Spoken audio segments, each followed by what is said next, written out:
I'ma take a minute of your time to share a little story. Let me tell you about a boy that went by the name of Corey. Corey had a hard life, an alcoholic dad. There was this girl in his school that he liked but never had.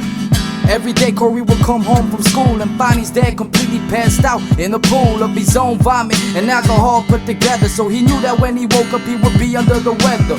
Corey's dad would always yell at him and always hit him. Whenever he was asked about the wounds, he'd say his dog bit him. He would be so confused, but he'd never speak. Instead, he'd run up to his room and cry himself to sleep.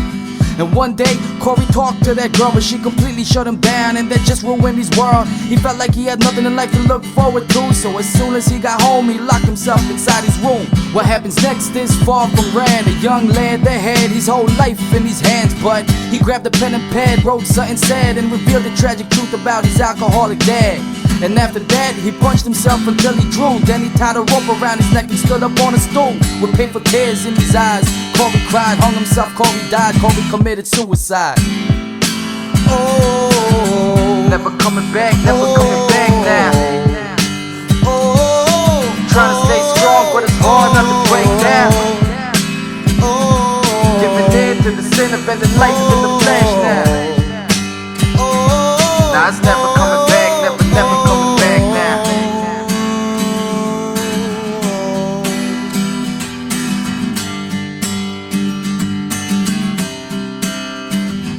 The next story I'm about to tell you doesn't get any better. Let me tell you something about a teenage girl named Jenna. Jenna's life wasn't easy either, it was pretty hard. She made money giving blowjobs next to Walmart, cause Jenna's parents died when she was 5 in a gruesome car crash where their bodies were burned alive. And Jenna didn't have money at all to survive, so she had to stand outside sucking dicks of random guys. Anyway, there was this kid in school that had a crush on her.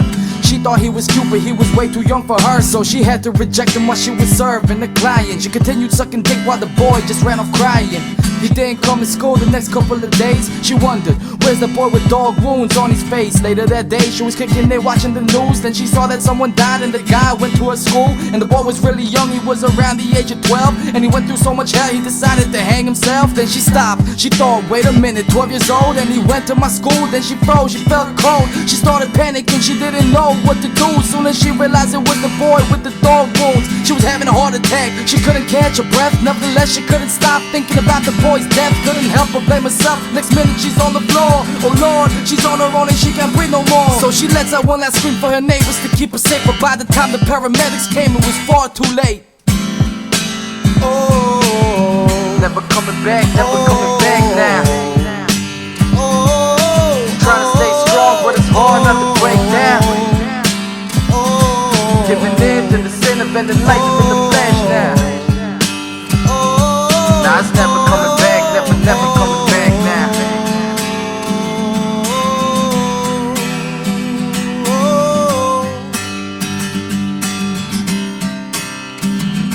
Now I'm sorry, but the last story's also pretty sad. Let me tell you about an alcoholic dad named Brad. Brad lived nice with a son and a wife, till one day his pretty wife lost a precious life. She was in the car crash where everybody got slaughtered. The other car consisted of a couple that had a daughter. Ever since that day, Brad ain't never been the same. He'd been drinking and crying, his son suffered from his rage. He beat him so bad, but he never remembered. Brad drank so much, his memory was severed. One day after recovering from a hangover, he decided to move on and try his best to stay sober. Went to his son's room to give a kiss and a hug. The room was locked, he was shocked and the door wouldn't budge. He called his son's name, he didn't make a sound, so he took a step back, then he kicked the door down. What he saw left him crushed, Brad's heart was broke. He saw his son's dead body hanging from a rope. He lost hope in life, grabbed a bottle of Jack, the keys to the car, and he knew he'd never come back.